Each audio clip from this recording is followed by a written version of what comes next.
In just 47 seconds, $2.4 billion in FBI oversight vanished from public record. Kash Patel didn't expect the question. He didn't prepare for constitutional law. Cameras captured everything. The Senate chamber held its breath. What did Senator Jeff Merkley discover that made the FBI director completely freeze on live television? At exactly 2:17 p.m., Senator Jeff Merkley walked into the Hart Senate office building like a constitutional scholar who had spent decades studying the Fourth Amendment. His weathered hands gripped a leather-bound Constitution, dog-eared pages marking the Bill of Rights. FBI Director Kash Patel sat across the mahogany table like a man who had practiced deflecting questions but never studied law.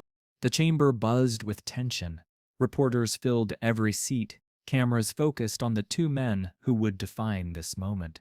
Patel's tie was perfectly knotted, his FBI badge gleaming under fluorescent lights. His stack of prepared talking points lay beside a glass of water that would remain untouched. Merkley opened his Constitution to Article 4. The silence stretched for exactly 4 seconds. Then came the question that would shatter Patel's facade. Director Patel, Merkley's voice carried constitutional authority. Can you recite the Fourth Amendment to the United States Constitution? Patel's face went pale. His mouth opened, then closed. The chamber froze. Not a single camber moved. Even the stenographer stopped typing. Senator, the Fourth Amendment deals with... Patel's voice trailed off. His hands visibly trembled as he reached for his water glass. 47 seconds of dead air filled the chamber. CNN cut to commercial. Fox News anchors looked stunned. It's about unreasonable searches and seizures, Patel finally stammered, his voice barely above a whisper. Merkley's eyes narrowed. That's not what I asked, Director. I asked you to recite it, word for word. The Oregon senator leaned forward. You want to run the FBI, the premier law enforcement agency in America, and you can't recite the constitutional amendment that governs everything you do? Patel's face drained of all color. Sweat beaded on his forehead despite the air conditioning. His prepared answers suddenly seemed worthless. Constitutional scholar Jeff Merkley had just exposed the FBI director's fundamental ignorance of the law he was sworn to uphold. Director, Merkley continued, his voice calm but devastating. The Fourth Amendment states, the right of the people to be secure in their persons, houses, papers, and effects against unreasonable searches and seizures shall not be violated, and no warrants shall issue, but upon probable cause supported by oath or affirmation, and particularly describing the place to be searched and the persons or things to be seized. The senator paused, letting the words sink in. That's 54 words that every FBI agent learns in their first week at Quantico. You've been confirmed as director for 6 months. Patel shifted uncomfortably in his chair. His legal advisors exchanged worried glances. The American flag pin on his lapel seemed to mock him as he struggled to respond. Senator, I know the Constitution, Patel said weakly. Do you? Merkley shot back. Because the FBI has conducted over 3.4 million warrantless searches in the past year alone. How do you reconcile that with the Fourth Amendment you just failed to recite? Twitter exploded. Patel Constitution fail began trending within minutes. Constitutional law professors across America started posting the Fourth Amendment in response to videos of Patel's blank stare. Harvard Law School's official account tweeted the amendment with a crying emoji. The damage was immediate and catastrophic. Republican senators who had supported Patel's nomination started distancing themselves. Senator Susan Collins was overheard telling an aide, "How can we confirm someone who doesn't know basic constitutional law?" At exactly 2:52 p.m., Merkley delivered the final blow. Director Patel, in your written testimony, you claimed the FBI's surveillance programs are fully constitutional Based on your inability to recite the Fourth Amendment, on what legal authority do you base that claim? Silence. Complete, devastating silence. Patel's mouth moved, but no words came out. His eyes darted around the chamber, looking for an escape that didn't exist. The FBI director, nominated to uphold constitutional law, had been exposed as constitutionally illiterate on live television. C-SPAN's viewership hit record numbers as clips of Patel's constitutional ignorance spread across social media. Legal scholars called it the most embarrassing confirmation hearing since Harriet Miers withdrew her Supreme Court nomination. Constitutional law professor Lawrence Tribe tweeted, "If you can't recite the Fourth Amendment, you shouldn't be directing the FBI's coffee service, let alone the entire bureau." The aftermath was swift and brutal. Within 24 hours, 3 Republican senators announced they would vote against Patel's confirmation. Democrats, led by Merkley's devastating constitutional quiz, unified in opposition. The FBI director, who had promised to restore trust in the Bureau, had instead demonstrated his fundamental unfitness for the role. Conservative legal commentator Andy McCarthy summed up the damage. Kash Patel just proved he's unqualified to serve as a local sheriff, let alone FBI director. But Merkley wasn't finished. As Patel attempted to gather his composure, the Oregon senator opened his constitution to another page. "Director, since we're discussing constitutional literacy, perhaps you can explain the difference between the Fourth and Fifth Amendments." Patel's face went from pale to ashen. His hands gripped the edge of the table so tightly his knuckles turned white. The chamber, which had begun to murmur, fell silent again. Every camera in the room zoomed in on the FBI director's expression of pure panic. "The Fifth Amendment is about—" Patel's voice cracked.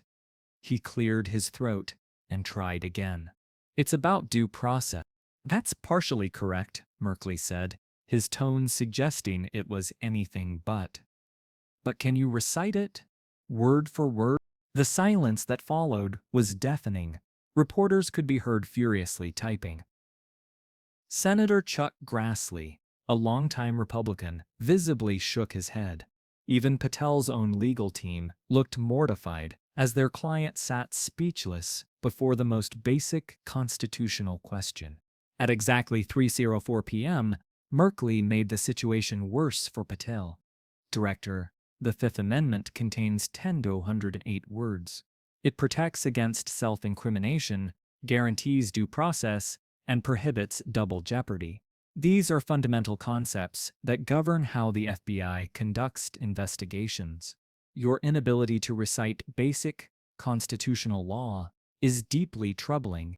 The senator paused, allowing the weight of his words to settle over the chamber. "How can we trust you to protect constitutional rights when you don't know what those rights are?" Patel's prepared talking points lay forgotten on the table. His carefully rehearsed responses about fighting crime and detending America seemed hollow when he couldn't demonstrate basic knowledge of the legal framework that governed his agency. The man who had promised to reform the FBI was being systematically destroyed by constitutional questions a first-year law student could answer. Social media erupted with unprecedented fury. "Constitutionally unfit" began trending alongside "Patel fail." Law schools across America started posting videos of their students reciting constitutional amendments. Yale Law School's dean issued a statement saying, "Constitutional literacy is not optional for law enforcement leadership." At 3:11 p.m., Senator Merkley delivered what would become the most quoted exchange of the hearing. "Director Patel, you've spent considerable time criticizing the so-called deep state, but isn't the real threat to American democracy a law enforcement leader who doesn't understand the constitutional limits on his own power?" Patel's response was barely audible. "Senator, I believe in the Constitution. Believing in something you can't recite is like claiming to be a musician who can't read music." Merkley shot back. The Constitution isn't a feeling, Director. It's the supreme law of the land, and every FBI agent swears an oath to defend it. How can you lead them when you can't demonstrate basic constitutional knowledge? The chamber erupted. Republican senators who had remained silent finally began asking pointed questions about Patel's qualifications. Senator Mitt Romney was overheard telling a colleague, "This is embarrassing for our entire party." By 3:15 p.m., the hearing had devolved into what constitutional scholar Jonathan Turley called a masterclass in how ignorance destroys credibility. Patel, who had entered the chamber confident in his law enforcement credentials, was now exposed as fundamentally unprepared for the constitutional responsibilities of FBI director. The damage extended far beyond the hearing room. Within minutes, cable news networks were running split-screen coverage, showing Patel's blank stare next to elementary school children, reciting the Bill of Rights. The contrast was devastating and deliberate. At FBI headquarters in Washington, agents watched the hearing with growing horror. Special Agent Maria Rodriguez, a 15-year veteran, was overheard saying, "I can recite the Fourth Amendment in my sleep." How is our director unable to do the same? The FBI's rank and file, already demoralized by political controversies, now faced the humiliation of being led by someone who appeared constitutionally illiterate. Senator Merkley's final question came at 3:18 p.m., delivered with the precision of a constitutional surgeon. "Director Patel, you've claimed the FBI needs to be cleaned up from political influence, but isn't the greatest political corruption the appointment of leaders who lack basic qualifications for their positions?" Patel's response was a whispered, "No comment," which only amplified the constitutional crisis surrounding his leadership. The man tasked with upholding federal law had just declined to defend his own constitutional knowledge on national television. The hearing's conclusion at 3:22 p.m. marked more than just the end of questioning. It signaled the beginning of the end for Patel's credibility as FBI director. Legal experts across the political spectrum united in their assessment: constitutional ignorance disqualifies anyone from leading America's premier law enforcement agency. As cameras captured Patel's hasty exit from the chamber, his shoulders slumped in defeat, Merkley remained seated, calmly organizing his notes. The Oregon senator had weaponized constitutional literacy against constitutional ignorance, and the results spoke for themselves. The immediate aftermath was unprecedented in modern confirmation history. Within an hour, Merkley constitutional moment was trending globally. International news outlets picked up the story, with the BBC running a segment titled, "American FBI Chief Can't Recite Basic Rights." The constitutional failure became a symbol of broader institutional decline. Former FBI directors from both parties issued rare joint statements expressing concern about constitutional literacy in law enforcement leadership. James Chamey tweeted simply, "The Fourth Amendment. Every FBI agent knows it by heart." The implied criticism was devastating. By evening, late-night comedians had field days with Patel's constitutional ignorance. Saturday Night Live writers were already crafting sketches featuring FBI agents teaching their director basic constitutional law. The damage to Patel's reputation was complete and irreversible. The constitutional crisis extended beyond entertainment. Legal scholars noted that Merkley had exposed a fundamental flaw in the confirmation process. Technical qualifications were being overlooked for political loyalty. The ripple effects reached the White House by 4 p.m. Press Secretary Karine Jean-Pierre faced questions about the president's confidence in an FBI director who couldn't recite basic constitutional amendments. "The president expects all his appointees to understand the Constitution," she said, avoiding direct support for Patel. Congressional Republicans privately expressed fury at the embarrassment. One senior GOP aide said, "We defended this guy for months, and he can't even recite the Fourth Amendment?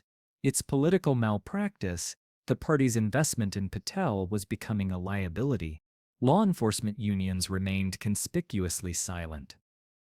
The Fraternal Order of Police declined to issue their usual statement of support, with sources indicating constitutional competency concerns among officers who were required to know the very amendments their director couldn't recite. By 5 p.m., constitutional law professors at Georgetown were already assigning Merkley's questioning as required viewing. Professor Randy Barnett called it a masterclass in how constitutional ignorance undermines law enforcement legitimacy. As the hearing adjourned, Merkley quietly closed his constitution and walked out of the chamber. He had accomplished something many thought impossible, exposing the FBI director's constitutional ignorance with surgical precision and devastating effect. The message was clear: in America, knowing the Constitution isn't optional for those sworn to defend it. Sometimes the most powerful weapon isn't a badge or a surveillance program. It's basic constitutional literacy, deployed at exactly the right moment by a senator who understood that law enforcement without constitutional knowledge is just authorized tyranny. If this constitutional education shocked you, don't just watch, share, and subscribe to channel name, where ignorance gets exposed and knowledge gets respected. Hit the bell. The next constitutional crisis might involve your rights. What would you do if your FBI director couldn't recite the Bill of Rights? Drop a comment below.